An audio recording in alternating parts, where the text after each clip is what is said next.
tout le monde, c'est Raphaël, on se retrouve aujourd'hui sur ma chaîne pour une nouvelle vidéo et je vais essayer d'être claire, précise, rapide. Je reviens aujourd'hui pour vous faire la première partie d'un méga gros update lecture. Ça regroupe, je pense, à partir du mois de juin. Pour l'instant, je suis à 30 livres dont il faut que je vous parle. Je me suis fait une pile de 12 livres. Si jamais le résumé vous intéresse, je vous mets de toute façon les noms des livres, des auteurs, ainsi que les liens vers les résumés dans la barre d'infos.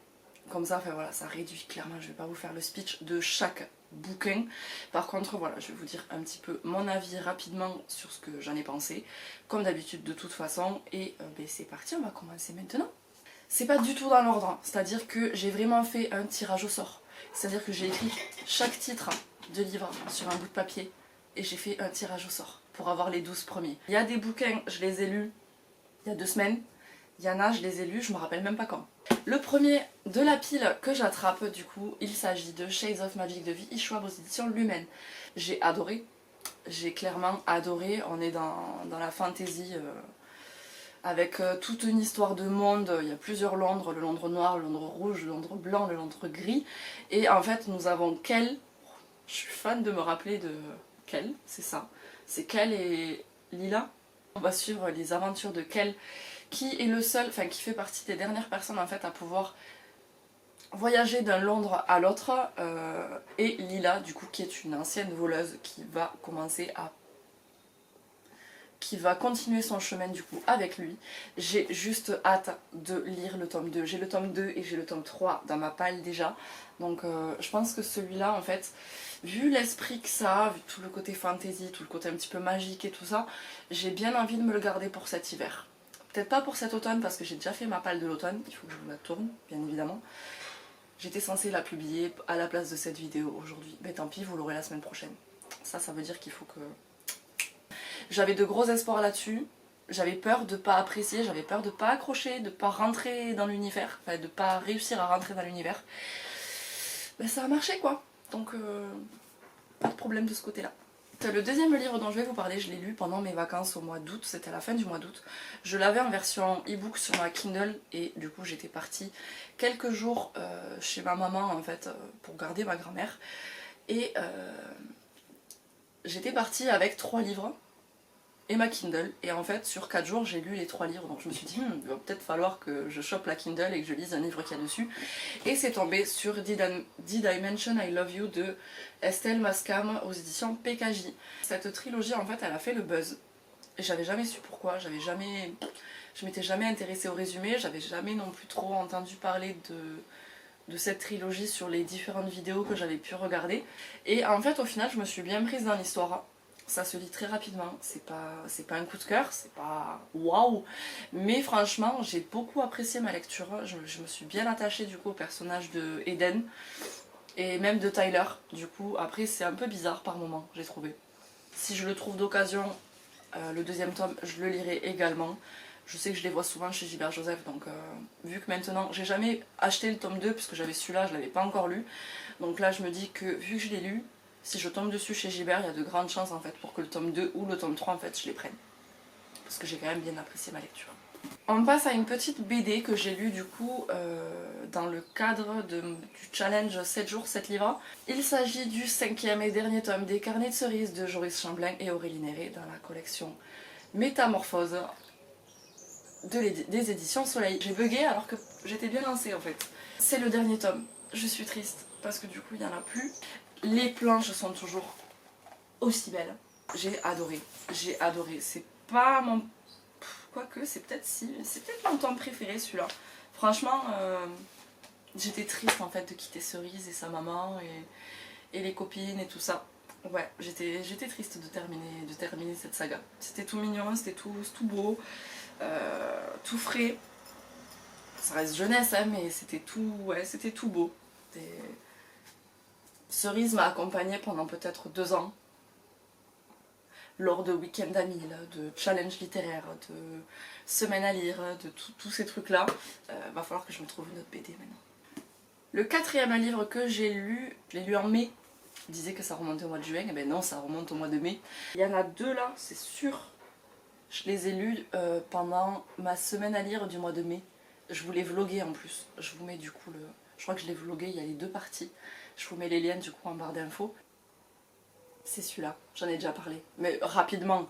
Mais du coup c'est Maintenant qu'il est trop tard de Jessica Warman aux éditions PKJ. C'est un thriller jeunesse où on va suivre en fait, il y a eu une disparition, un kidnapping d'une petite fille le soir du Nouvel An.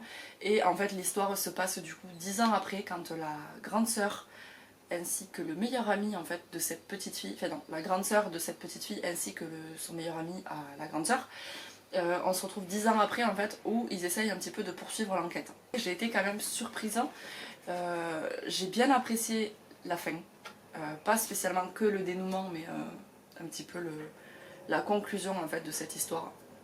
J'ai quand même bien apprécié. Je sais que sur le moment j'étais restée sur ma faim. Sur le moment quand je l'avais lu je m'étais dit ah ça se finit comme ça. Ouais.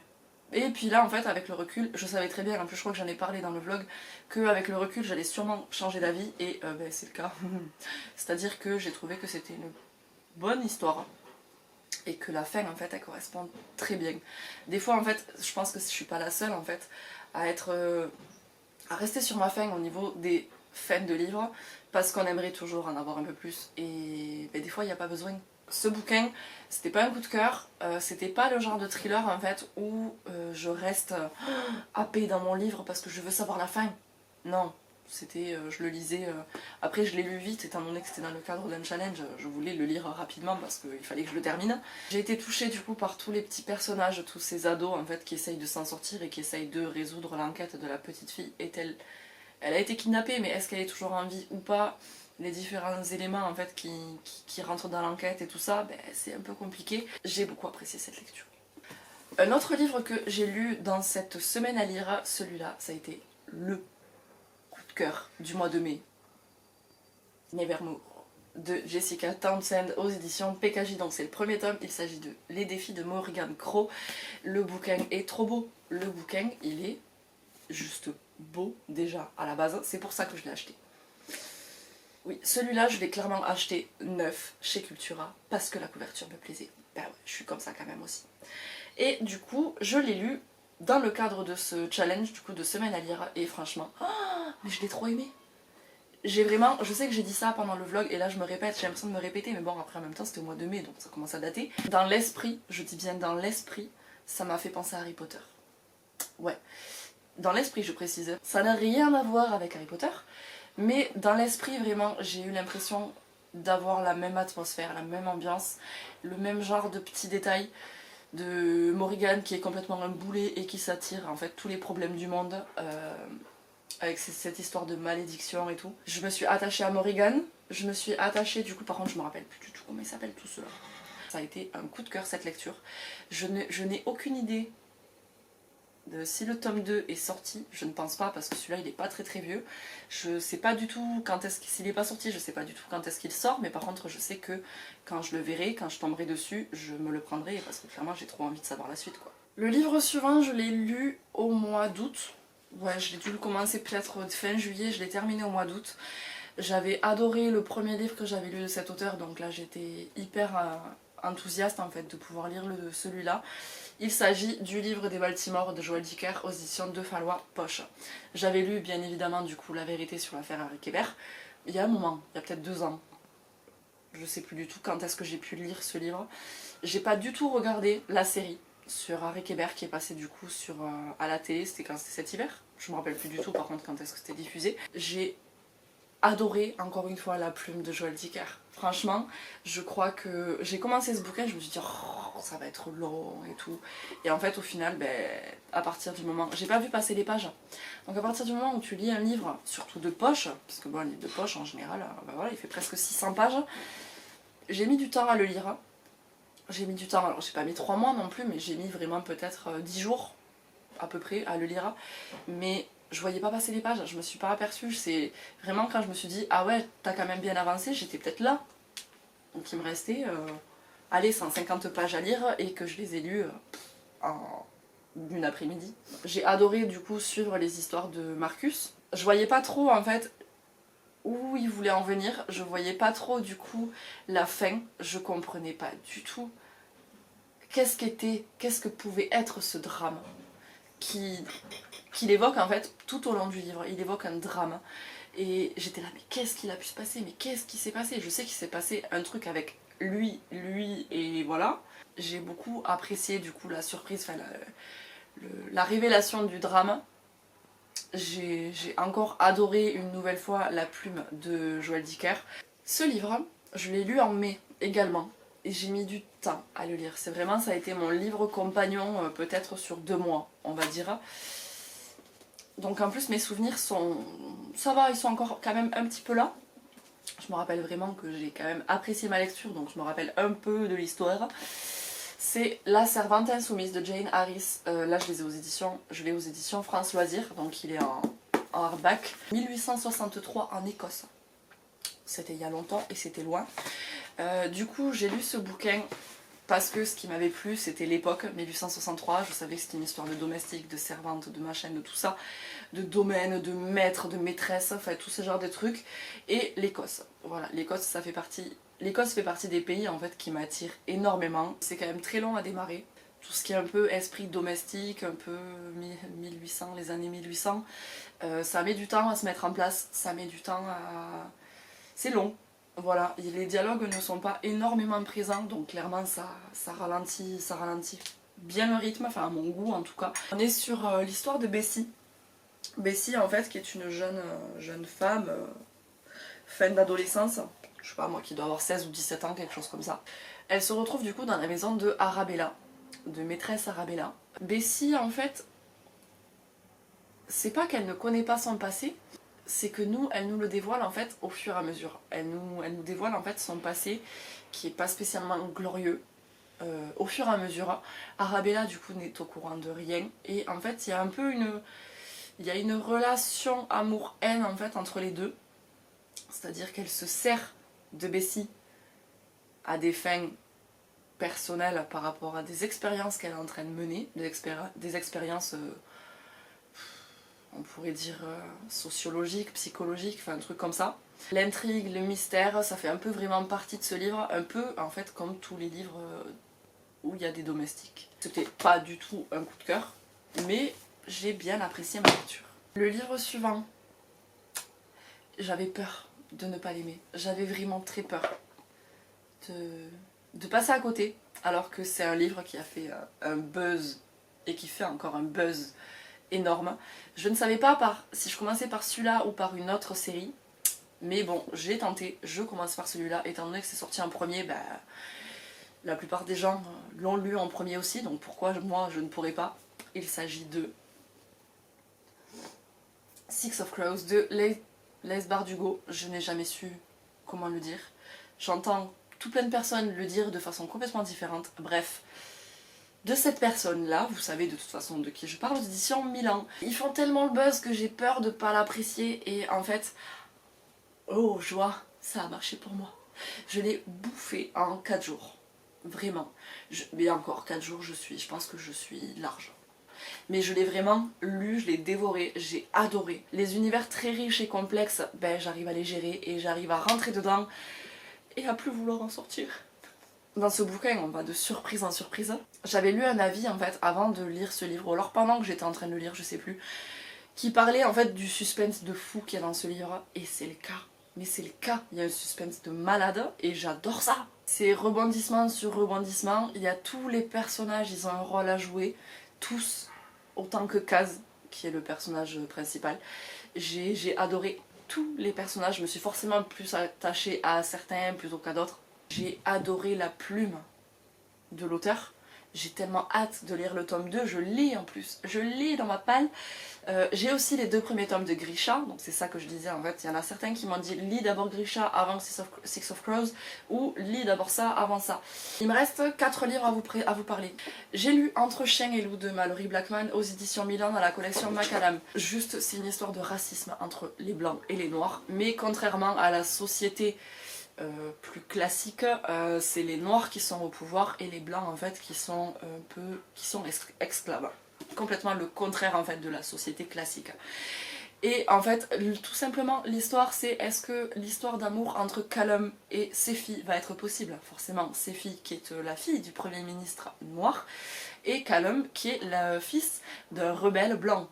Voilà, le décor est planté. J'ai adoré la façon dont c'était raconté parce qu'en fait, ça alterne vraiment les passages de Sefi avec... Ça dure pas très très longtemps en plus, voilà. Là, on passe du coup au point de vue de Callum. Et en fait, clairement, ça marche. Parce que j'étais en train de lire et puis, ah je vais continuer encore un petit peu. Ah je vais encore continuer. Au final, je passe ma nuit à lire. Mais j'ai adoré vraiment cette lecture. J'ai trouvé ça pas addictif, si un peu, parce que bon, je l'ai quand même lu très très rapidement à partir du moment où j'ai commencé à rentrer dans l'histoire. C'est pas une lecture facile parce que c'est une histoire du coup de racisme quoi. C'est avec la milice, avec les rebelles, la rébellion et tout ça. Et ces filles qui essayent de trouver, qui est un peu par moment le cul entre deux chaises quoi. Parce que bon, d'un côté c'est sa famille et de l'autre côté c'est un petit peu pas l'amour de sa vie, mais c'est son meilleur ami en fait, c'est son meilleur ami d'enfance. Et j'avais trouvé les 3 autres tomes chez Gilbert Joseph, je crois à moins de 5 € pièce. J'aimerais bien me mettre le tome 2 du coup dans ma palle de l'hiver. Parce que voilà, comme je vous ai dit, la palle d'automne elle est déjà pleine. Le mois dernier, du coup, j'ai lu enfin In the After de Demetria Luneta aux éditions Lumen. C'est un diptyque, il y a 2 tomes, il y a In the After et In the End, que j'ai également dans ma bibliothèque qui est juste à côté de moi. J'en avais entendu énormément parler au moment où c'était sorti, j'en avais entendu mais tellement parler et tellement en bien que je l'avais toujours eu dans ma wishlist. J'ai été fascinée par cette histoire. Depuis en fait que j'ai ingurgité les saisons de Walking Dead avec toute cette histoire de zombies et tout, j'ai du mal avec le post-apo. J'ai vraiment du mal. Mais celui-là il est vraiment très bien fait avec les espèces de créatures. Ça m'a intriguée, ça m'a vraiment intriguée du début à la fin. J'ai adoré suivre les aventures de Amy et Baby. J'étais prise en fait dans l'histoire, j'étais vraiment prise dans l'histoire et je voulais savoir la suite. Et je suis trop contente qu'il y ait du coup un tome 2 et que je l'ai en plus en ma possession. Et que ce soit que un diptyque parce que du coup c'est pas une série à rallonge. Vu l'ambiance, vu que c'est du post-apo, il faudrait peut-être que je le rajoute dans ma palle de l'automne et d'Halloween. Va falloir que je fasse du tri dans cette palle. Je garde le meilleur pour la fin. Pendant ma semaine de challenge 7 jours 7 livres que j'ai fait au mois d'août, j'ai lu L'aube sera grandiose de Anne-Laure Bandou, édition Gallimard Jeunesse. Ce bouquin, je l'avais vu dans une vidéo, je crois que c'était Ridaton. Je n'avais jamais lu du Anne-Laure Bandou. J'ai beaucoup apprécié la plume de cet auteur. J'ai vraiment eu envie en fait de le lire et de l'enchaîner et j'avais trop envie de passer ma nuit à le lire pour être vraiment en plus dans l'ambiance du bouquin, c'est-à-dire que l'histoire se passe en une nuit et sauf que non, à un moment donné j'étais fatiguée, j'avais les yeux qui se fermaient, je me suis dit bon allez c'est bon, tu t'arrêtes et tu recommences le lendemain. Celui-là j'en ai parlé du coup dans mon dernier vlog, j'ai beaucoup apprécié l'histoire. Je suis un peu restée sur ma faim par rapport à la fin du coup de ce récit. J'aurais aimé qu'il y ait peut-être un petit peu plus, mais vraiment un tout petit peu plus, pas juste, pour moi ça faisait un peu bâclé. Ça se suffit, hein, ça se suffit, mais ça aurait été cool d'avoir peut-être un tout petit peu plus. C'est mon coup de cœur de l'année dernière, c'est mon coup de cœur de cette année. Asservi, le 2e tome de Lune pourpre de Laetitia Danaé aux éditions Snag. Je l'avais tellement aimé ce premier tome et là, c'est encore mieux. C'est pas qu'il est encore mieux en fait, c'est qu'il est complètement différent. Je peux pas dire j'ai préféré le premier tome ou j'ai préféré le 2e tome, c'est que ils sont différents. Je les ai autant appréciés l'un que l'autre. Ça a été des coups de cœur immenses pour les deux, mais pour des raisons complètement différentes. Dans le premier tome, c'était la découverte du monde d'Ibendril et de tout ça. La quête, en fait, la découverte de l'identité en fait de Moira. Asservie, bon, voilà, Moira va devoir être asservie pour réussir du coup quelque chose.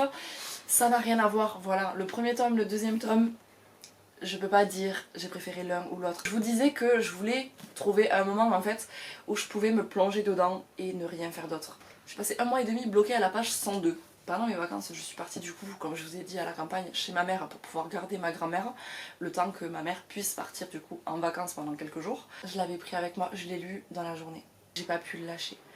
J'ai vraiment pas pu le lâcher. Et en plus, je crois que c'était pendant le week-end d'Amil. il me semble que c'était le week-end d'Amil du mois d'août, que j'ai pas du tout vlogué. J'ai réussi du coup à le lire dans le cadre dans lequel je voulais le lire, c'est-à-dire posé sur un transat avec le chien d'un côté, les chats de l'autre, parce qu'il y en avait pas mal, avec personne qui me dérange, et ça a été le coup de cœur quoi. Le coup de cœur pour le livre, le coup de cœur pour la plume de l'auteur, le coup de cœur pour le cadre en fait dans lequel je l'ai lu, et je suis tellement dégoûtée parce que le tome 3 n'est même pas en prévision de sortie. Je vais pas parler beaucoup plus longtemps, je pense que je vais essayer de filmer du coup la deuxième et la troisième partie assez rapidement. Je vous les posterai pas les uns à la suite des autres parce que ça va être chiant sinon pour vous. Je suis totalement d'accord. Je voulais vous remercier du coup pour toutes les personnes qui sont arrivées sur mon nouveau compte Instagram. Ça fait super plaisir. Ça a fait plop plop plop, ça a popé de partout. N'hésitez pas du coup à venir m'y retrouver parce que je suis beaucoup plus active sur ce compte là que sur celui sur lequel j'étais. Je vais vous laisser ici. J'espère que ça vous a plu. On se retrouve très bientôt dans une prochaine vidéo. Et d'ici là, prenez soin de vous.